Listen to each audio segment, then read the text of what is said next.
Nih cara berbakti pada orang tua. Kau gendong ibumu, bapakmu, ayahmu yang melahirkanmu, ibumu dari Tanjung sampai ke kota Al-Madinah Al-Munawwarah. Kau bawa ziarah ke makam Rasulullah sallallahu alaihi wasallam. Kau bawa ke Bir Ali, labbaik Allahumma umrah. Kau bawa ke Masjidil Haram, tawaf, sa'i dan tahallul. Kau bawa ke Padang Arafah, Musdalifah dan Mina, melontar jumrah ula, wusta dan Aqabah. Belum dapat menebus satu teriakannya saat melahirkan. Ini anak-anak ini mesti dibawa. Hai para laki-laki, kamu mesti ikut masuk ke ruang bersalin untuk melihat istrimu melahirkan. Walaupun setelah itu kau tobat gak mau lagi, ketakutan. Orang yang ikut melahirkan anaknya menyaksikan, dia akan amat sayang kepada ibunya. Kenapa? Dia akan tahu begitulah 40 tahun yang lalu, 30 tahun yang lalu ibuku melahirkan aku, meregang nyawa taruhannya, robek dagingnya. Orang sekarang ini menganggap ibunya itu melahirkan dia macam bersin aja, lahir. Penting anak-anak kita tahu tentang ini.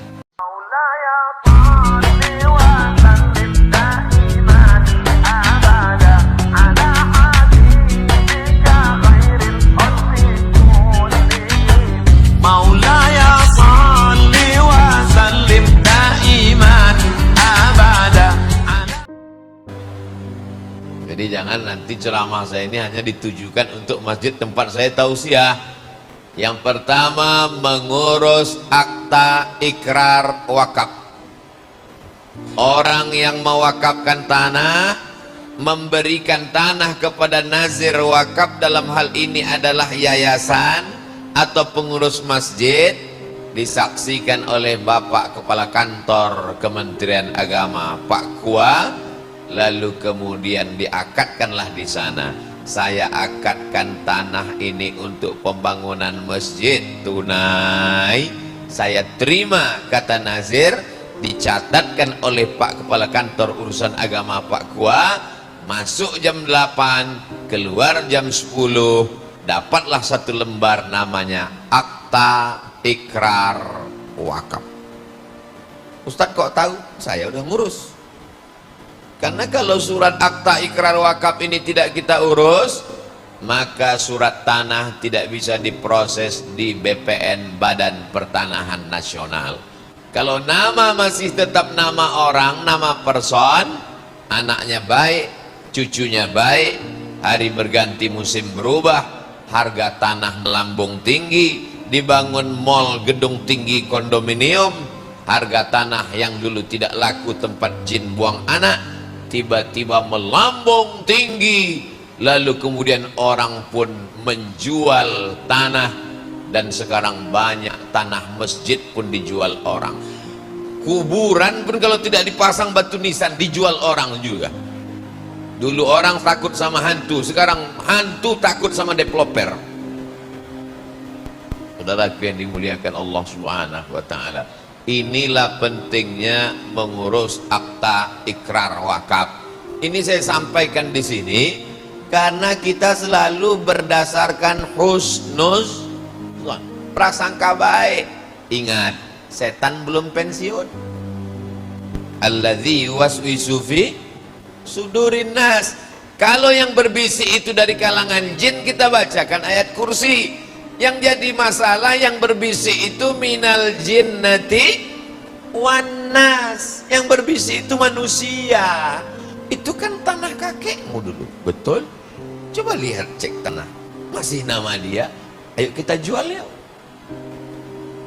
Kalau yang berbisik setan dari kalangan jin, kita bacakan ayat kursi, kul a'udzu birfalaq, kul binas, selesai. Tapi ini yang berbisik ini adalah manusia. Kita bacakan ayat kursi, dia lebih hafal lagi dari kita. Wajahnya manusia, casingnya manusia, signalnya setan. Tapi itu tidak ada di Tabalong. Dulu pernah ada, udah ninggal.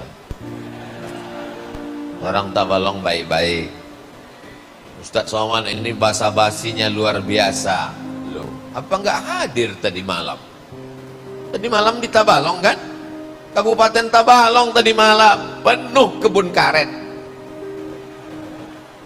Saya sangka karena sudah penuh tadi malam ini paling subuh ini 2 sok aja ini.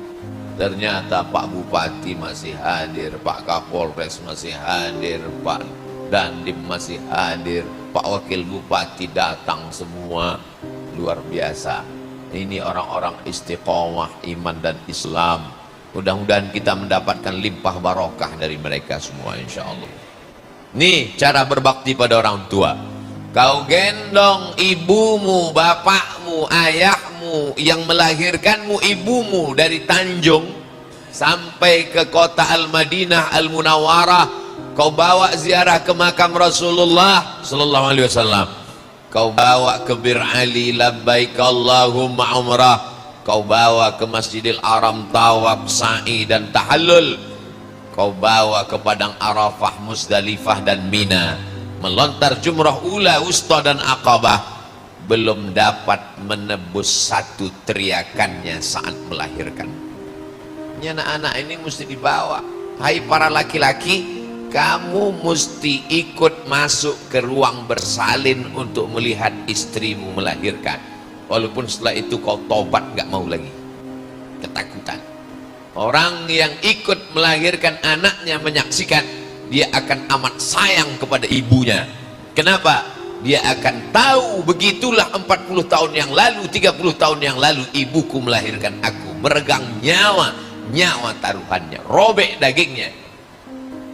Orang sekarang ini menganggap ibunya itu melahirkan dia macam bersin aja, lahir. Penting anak-anak kita tahu tentang ini. Saudaraku yang dimuliakan Allah, begini cara berbakti kepada orang tua. Muliakan orang tuamu, buat dia seperti raja-raja, maka rezekimu akan dibuat Allah seperti rezeki raja-raja. Bukan hadis Nabi, dapat saya di grup WhatsApp. Tapi kita lihat nyata bagaimana anak dari Ibu Hajah Nur Fauziah Haji Supyani bercita-cita Ustadz Abdul Somad datang kemari.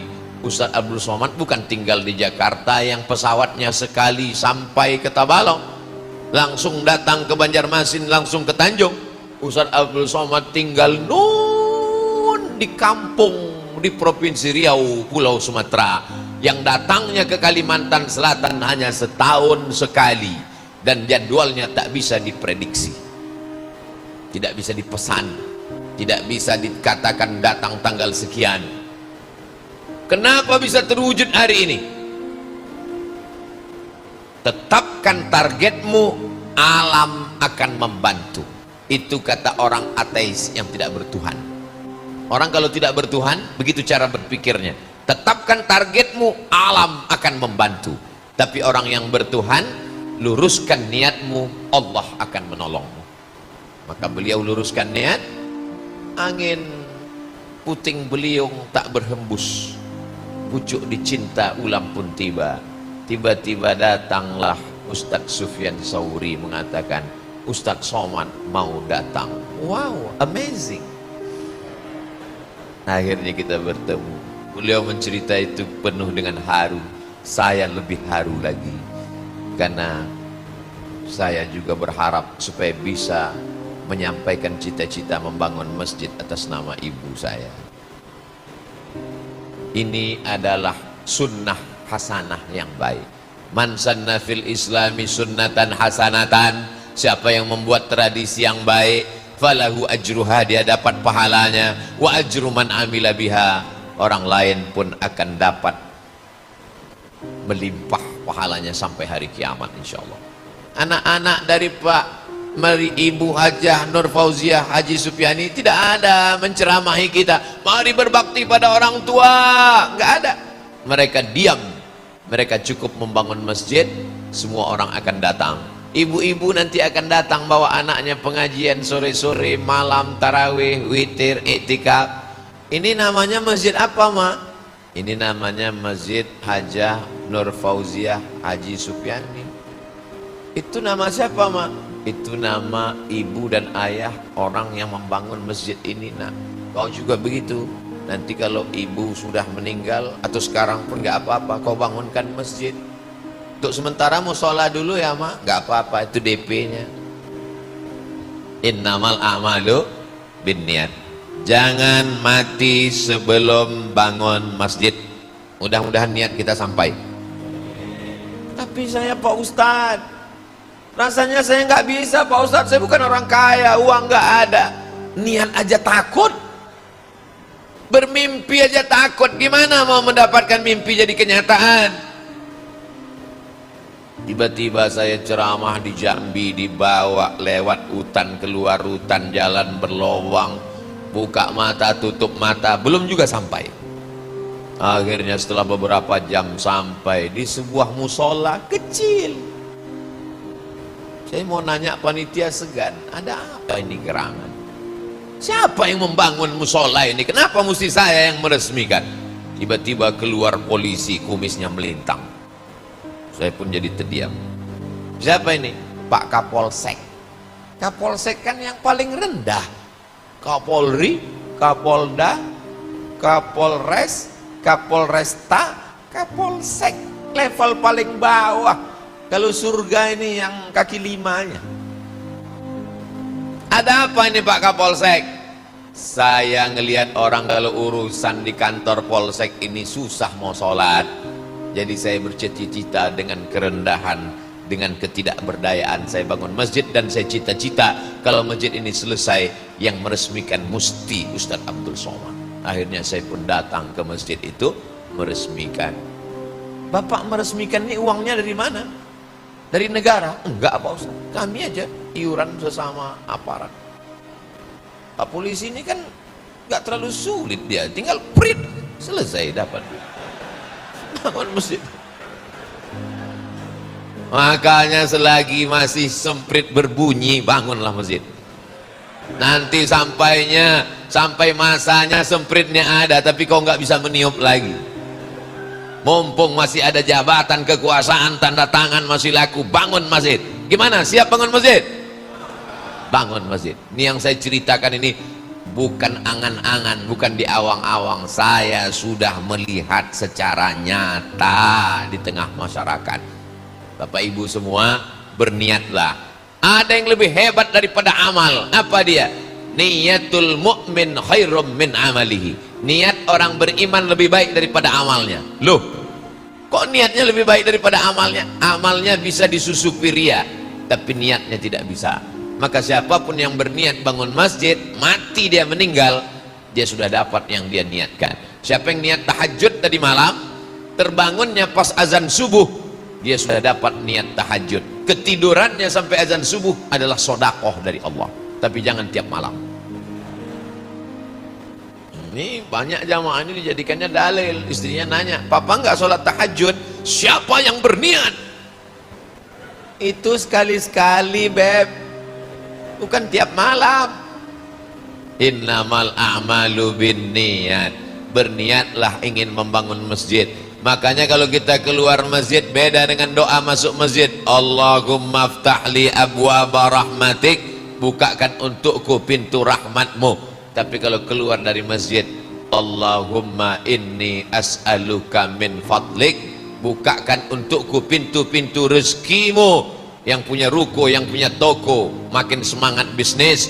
Yang tanam karet kelapa sawit, makin semangat. Yang tambang batu bara, nikel, emas, makin semangat. Bukan mengejar dunia. Niatnya kalau dapat uang nanti bangun masjid, dibangun rumah megah, mewah, cantik, mahal. Begitu kita meninggal dunia, tidak ada satu jengkal pun di rumah itu yang bersedia menampung kita.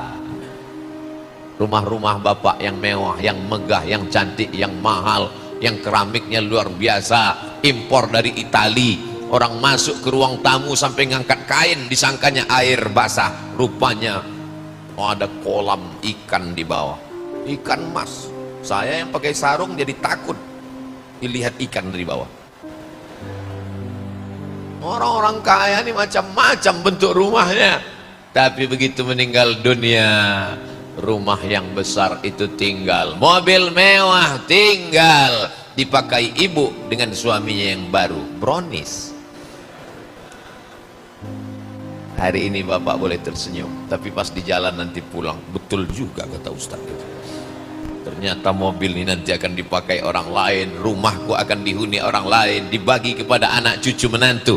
Ada rumah, ada tanah yang tidak bisa dijual, la yuhabu, tak bisa dihibahkan, wala yuba'u, tak bisa diperjualbelikan, wala yurasu, tak bisa diwariskan.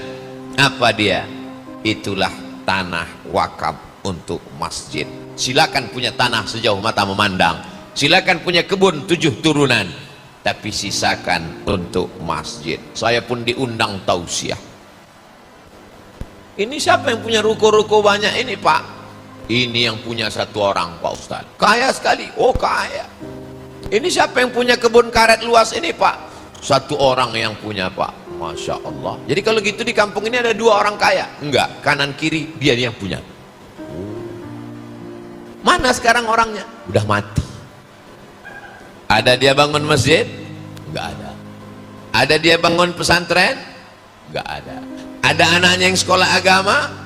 Anaknya 3 Pak Ustadz. Yang pertama sakau, yang kedua mabuk, yang ketiga error. Apa yang diharapkan mengalir? Tidak ada. Karena sibuk mengejar dunia. Dunia ini seperti air laut, makin diminum makin asin, makin diminum makin kurang, makin diminum akhirnya tersedak Fir'aun dalam genangan laut merah. Apakah kalau kita mencari rezeki lalu kemudian ada puasnya? Lau kana li ibni adam wadiyan min zahab, seandainya manusia ini punya 1 lembah dari emas, ada gunung menjulang, ada bukit yang tinggi, ada 1 lembah di bawah isinya emas semua, latamanna ayyakuna lahu wadiyan akhar, dia akan minta 1 lembah lagi. Ya Allah, dunia tidak akan pernah cukup. Pergi pagi pulang petang, peras keringat banting tulang, sampai akhirnya pergi ke rumah sakit, diperiksa, kata dokter, bapak sakit lambung karena tidak makan, terlalu sibuk cari makan. Aneh manusia ini. Duitnya hanya numpang sebentar di nomor rekening, setelah itu ditransfer ke dokter spesialis. Dokter spesialisnya pun juga sakit jantung koroner. Akhirnya kita tidak mendapatkan apa-apa dari dunia. An-nasu niyam, manusia ketika di dunia ini seperti orang tidur. Orang tidur mimpinya macam-macam. Ada yang mimpi jadi pejabat, ada yang mimpi jadi orang kaya, ada yang mimpi jadi orang terkenal. Ketika dia bangun, kapan dia terbangun dari tidur lelapnya? Falamma matu, ketika dia mati, intabahu, kata Sayyidina Ali, bukan hadis Nabi. Ketika dia mati, disitulah baru dia terbangun, terjaga. Semua hanya fata morgana. Rumah yang besar tinggal, mobil yang besar tinggal, istri yang besar tinggal. Yang kekal abadi mana? Hanya masjid. Beruntung dan bertuah Ibu Hajah Nur Fauziah, Nur cahaya, Fauziah kemenangan, cahaya kemenangan. Beliau memang betul-betul menang. Menang mendidik anaknya, menang mencari harta, menang membina keluarga. Fid dunya hasanah wa fil akhirati hasanah. Kita dunia marat-marit, akhirat belum jelas. Mudah-mudahan Allah menjelaskan semuanya dalam kebaikan insyaallah. Amin ya rabbal. Dari mulai wakaf tanah, cara anak berbakti pada orang tua, ini perlu kita tiru. Adapun arsitektur masjid ini pun perlu ditiru. Pintunya dibuat lebar-lebar, kadang masjid pintunya kecil, dinding. Gimana mau tablik akbar? Akhirnya orang di luar seperti mendengar sandiwara radio. Tapi kalau dibuat pintunya lebar begini, dibuka, maka tablik akbar semua orang bisa melihat. Dibuat di atas perempuan supaya apa? Supaya tidak bercampur aduk ikhtilat dengan laki-laki. Ini yang paling afdol, paling bagus. Kalau di masjid di kampung saya dibuatkan kamar khusus karena masjidnya tidak berlantai 2, tidak bertingkat, di sebelah kanan. Kalau di Masjid Nabawi kalau kita tengok dibuatkan kamar khusus kanan dan kiri. Di Masjid Hajah Nur Fauziah Haji Supyani dibuatkan di atas Jadi kalau ada orang mengatakan Islam itu diskriminatif terhadap perempuan, Islam itu kata tokoh-tokoh feminis menjatuhkan harkat martabat perempuan, datang kalian ke Tabalong, main-main kalian ke masjid Hajah Nur Fauziah Haji Supiani, lihat bagaimana perempuan dimuliakan. Dia lebih tinggi daripada Pak Bupati di atas. Ibu ngelihat ke bawah, ngelihat saya, tapi kami ke atas seperti melihat akuarium dengan putri-putri duyung pakai jilbab. Saudaraku yang dimuliakan Allah Subhanahu wa taala, ini semua bagus. Lampunya mengingatkan kepada Taman Raudhah Masjid Nabawi. Panjang umur sehat badan, mudah-mudahan kita bisa berangkat ke sana. Andai ada orang tidur-tiduran baring-baring di masjid ini, tetap juga dia bisa berzikir. Apa zikirnya? Ya Rahman, Ya Rahim, Ya Malik, Ya Quddus, Ya Salam, Ya Mu'min, Ya Muhaimin, Ya Aziz, Al-Jabbarul Mutakabbirul Khariqul Bari'ul Musawwirul Ghaffarul Qaharul Wahabur Razzaqul Fattahul Alimul Qabidul Basitul, Asmaul Husna. Keluar dia dari pintu, apa pesan dari pintu sebelah kanan? Itu kiri Pak Ustadz, tergantung kita melihat dari mana. Apa pesan kalau keluar dari pintu ini?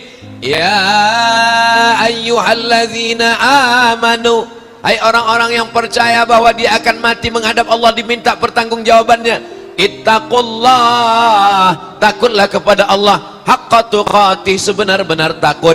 Wala tamutunna illa wa antum muslimun, jangan mati melainkan dalam keadaan muslim. Maka sebelum keluar masjid tengok ke atas. Oh, jadi itu bacaannya Pak Ustaz. Iya, saya udah berapa kali sholat di sini, saya kira itu apa. Andai keluar dari masjid dari pintu sebelah kanan, maka dia melihat fasabbih bihamdi rabbika, kau keluar masjid banyak-banyak bertasbih memuji Allah. Subhanallah, subhanallah, subhanallah. Wa kum minas sajidin, jangan angkuh, jangan sombong, jangan tegakkan kepalamu, jadilah orang yang senantiasa bersujud, menempelkan kening ke lantai.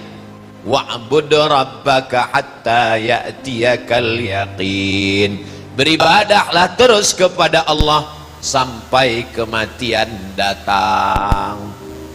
Jadi kaligrafi itu kalau bisa kaligrafi yang mencerminkan pesan-pesan setelah keluar dari dalam masjid.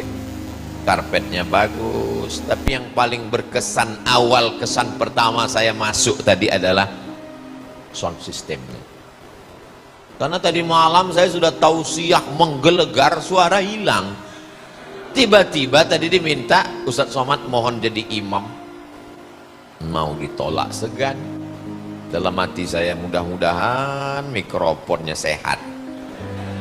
Begitu mau dicoba, mati pula. Rupanya belum di off on kan. Sawus sufuk, kecil aja suara kita, dia udah melenggar. Sawus sufuk, Masya Allah. Baru niat dalam hati udah kedengaran. Mikrofon ini 3 jenisnya. Ada yang kita bersuara mati-matian, dia seperti orang serak. Ada yang kita bersuara menggelegar jelas, tapi nggak sampai keluar. Macam-macam mikrofon. Makanya pesan Pak Ketua Dewan Masjid Indonesia, Ustadz Somad kan sering tablik akbar kemana-mana. Betul Pak Ketua Dewan Masjid, 80% yang berperan dalam masjid itu adalah mikrofon sound system. Khutbah Jumat, mikrofon. Imam sholat, mikrofon. Zikir setelah sholat, mikrofon. Doa, mikrofon. 80% peran dalam masjid dipegang mikrofon. Orang yang tidak pernah ke masjid, hanya sholat Jumat, pesan Jumat pun tak dia dengar. Apa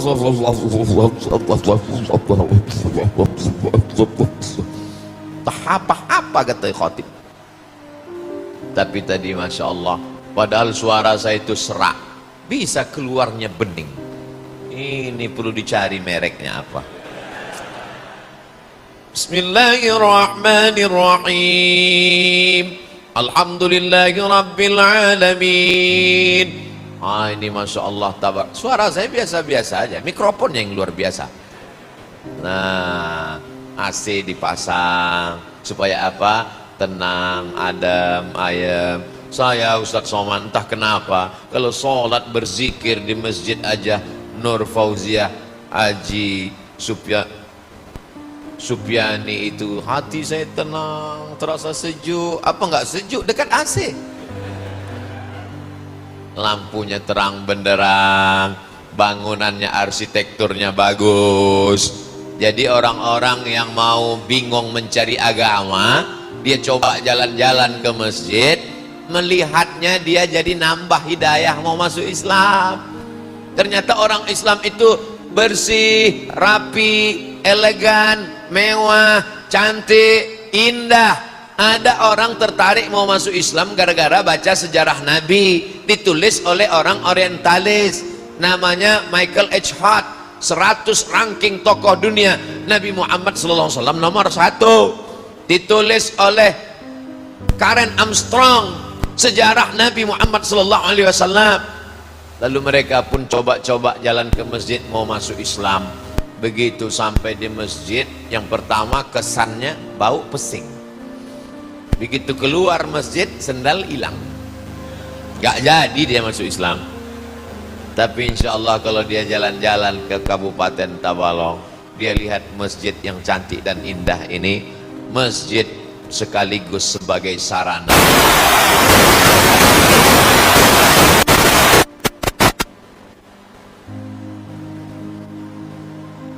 atas. Apalagi kalau dia lihat prasasti tadi, oh Ustadz Somad yang meresmikan. Apalah kontribusi Ustadz Somad terhadap masjid ini? Gak ada. Yang mewakafkan tanah bukan dia, yang membangun masjid bukan dia. Udah selesai semuanya, utuh sempurna, tiba-tiba diminta tanda tangan. Dalam hati saya lama-lama khawatir, jangan-jangan nanti begitu surga sudah disiapkan tuh orang beriman masuk, kepada Abdul Somad dipersilakan masuk ke dalam secara seremonial. Karena saking banyaknya Abdul Somad menghadiri acara seremonial. Tapi saya husnuzon, saya masuk surga. Mungkin pahala ceramah sudah habis karena riya, karena sum'ah, karena angkuh, karena sombong. Masuk surga karena doa dari guru-guru kita. Masuk surga dari doa para jamaah yang hatinya tulus, ikhlas, insya Allah. Nah, setelah bangunannya bagus, surat tanahnya diurus, ada yayasannya, arsitekturnya lengkap semua, lampu, AC, kipas, apalagi yang penting, jangan sampai masjid kehilangan ruh. Ruh masjid itu di mana? Ruh masjid ada pada kajian 3. Yang pertama, aqidah. Imam Abul Hasan Al-Ash'ari berpegang dengan Ahlus Sunnah wal. Sekarang ada aliran Khawarij, ada aliran Murji'ah, ada aliran Qadariyah, ada aliran Mu'tazilah, ada aliran fitnah khalqil Quran, ada aliran sesat, ada aliran batil, sekuler, liberal, komunis, ateis, agnostik. Buat kajian khusus akidah. Wujud qidam baqa mukhalafatu lil hawadisi qiyamuhu binafsihi wahdaniyah qudrat iradat. Ilmun hayat sama basar kalam akidah. Baca kitab. Saya tahu di Kalimantan Selatan ini para guru itu enggak ceramah tablik akbar bebas, baca kitab. Kitabnya Masya Allah tabarakallah, Aqidatul Awam, Syarah Jala'ul Afham, Aqidah Sanusiyah, Al-Husunul Hamidiyah, Kitab Dasuqi ala Ummil Barahin. Insya Allah Allah akan tetap menjaga masyarakat Tabalong sampai hari kiamat, tetap berpegang dengan Ahlus Sunnah wal Jamaah. Apalagi fikih, dari mulai toharah, air suci mensucikan, bagaimana mandi wajib, darah haid, darah istihadah, darah bisul, darah nyamuk. Jangan sampai ibadahnya disangka sah padahal belum, gara-gara bersucinya tidak benar. Pakai baju koko, pakai mukena, pakai kain sarung, pakai sorban, ternyata masih ada najisnya. Kok bisa ada najis? Karena waktu di mesin cuci bercampur dengan kain anak yang kena tidak dibilas. Ditanya, tadi kamu nggak bilas? Enggak, kenapa nggak dibilas? Sesuai dengan iklan, tanpa kucek sekali, tanpa bilas. Tapi kalau dia sudah ngaji, cuci sekali, bersihkan, kering, dibilas dengan air bersih. Jangan sampai wa yahsabuna annahum yuhsinuna sun'a, mereka menyangka sedang beramal soleh padahal amalnya tidak sah. Ada wajib, ada sunat, ada sunan muakkad, ada rukun, ada syarat. Ini semua dibahas namanya dalam fikih. Dan kami di Pulau Sumatera sampai hari ini masih membaca kitab Perukunan Melayu. Sampai hari ini masih membaca kitab Sabilal Muhtadin, Syarah As-Siratil Mustaqim, yang ditulis oleh Syekh Muhammad Arsyad Al-Banjari. Nun jauh di Pulau Sumatera. Dari Pekanbaru ke Jakarta 1,5 jam naik pesawat. Dari Jakarta ke Banjarbaru naik pesawat lagi. Bayangkan nenek moyang kami tahu sholat, baca kitab, rukun sholat 13 dari kitabnya orang dari Kalimantan Selatan. Jangan sampai orang Kalimantan Selatan sendiri tidak mengenal ulama-ulamanya. Ayam mati di lumbung padi. Tapi insya Allah tabarakallah, melihat tadi malam subuh ini tidak ada masyarakat Tabalong yang tidak tahu fikih. Fikihnya tetap bermazhab Muhammad bin Idris Asy-Syafi'i. 3, tasawuf. Kita tahu di sini para wali-wali Allah. Saya berziarah ke makam mereka.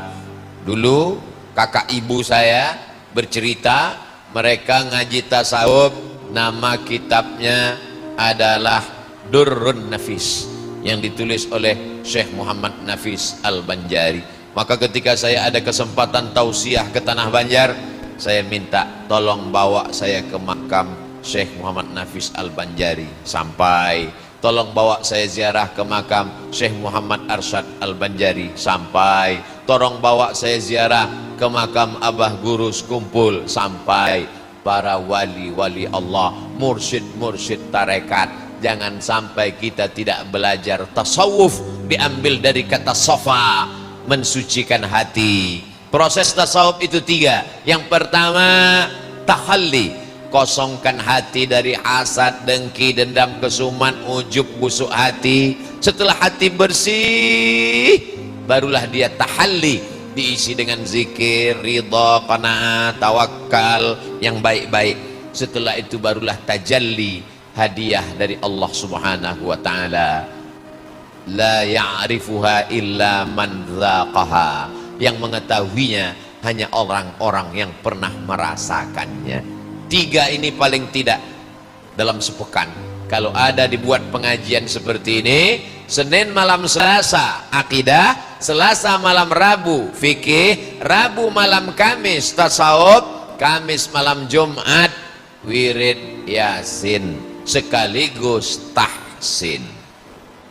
Jumat malam Sabtu tafsir atau hadis, Sabtu malam Ahad tabligh akbar dengan abah-abah guru, sehingga anak muda tidak ada alasan untuk pacaran malam Ahad. Say no to bonceng.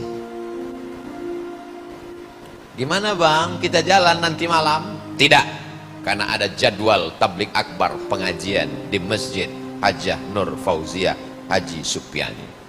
Terus gimana hubungan kita? Kuputuskan engkau. Jadi hubungan kita selama ini, besok pagi kupinang kau dengan bismillah. So sweet. Ini anak muda mesti kita selamatkan. Masjid ini sudah cantik, sudah bagus. Buatkan khusus kajian anak muda. Karena saya nanya ke beberapa anak muda, saya ini ustadz yang lintas generasi. Mohon maaf Abah Guru, mohon maaf Bapak Ibu, jangan heran kalau nanti lihat video Ustadz Somad tiba-tiba naik moge. tiba-tiba naik kap 70. Mohon maaf Pak Polisi, memang ada itu video viral foto saya naik kap 70, nggak pakai sepatu, pakai sendal. Sebelum keluar aturan mesti pakai sepatu. Memang ada itu viral video saya pakai motor nggak pakai helm, itu cuma di halaman rumah saya. Tolong jangan ditilang. Kenapa Ustadz pakai motor? Saya dengan biker subuhan. Itu adalah supaya anak muda ini, supaya dia mau ke masjid. Awalnya itu dulu di Batam beberapa tahun yang lalu, datang sekelompok anak muda. Ustadz Somad, ya, besok subuh dari hotel ke masjid naik motor dengan kami ya, kami bonceng. Oke, besok datang ke hotel ya. Ya, pagi mereka datang. Saya bilang boleh, saya tes motornya, boleh. Akhirnya saya bawa, mereka tinggal semua di belakang. Mereka anggap saya lahir langsung tua, nggak pernah muda. Saya bawa, putus semuanya. Jamaah yang dimuliakan Allah SWT. Jadi saya iseng-iseng nanya sama anak muda, kalian kenapa nggak mau pengajian di masjid? Jujur ya, sebetulnya kami mau ngaji ke masjid Pak Ustadz. Terus kenapa nggak mau datang? Isi pengajiannya neraka. Tolong dong cerita tentang anak muda di surga.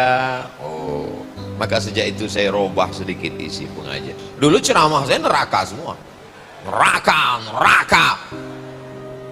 Kalian anak muda kenapa nggak mau pengajian di masjid? Kami udah datang Pak Ustadz.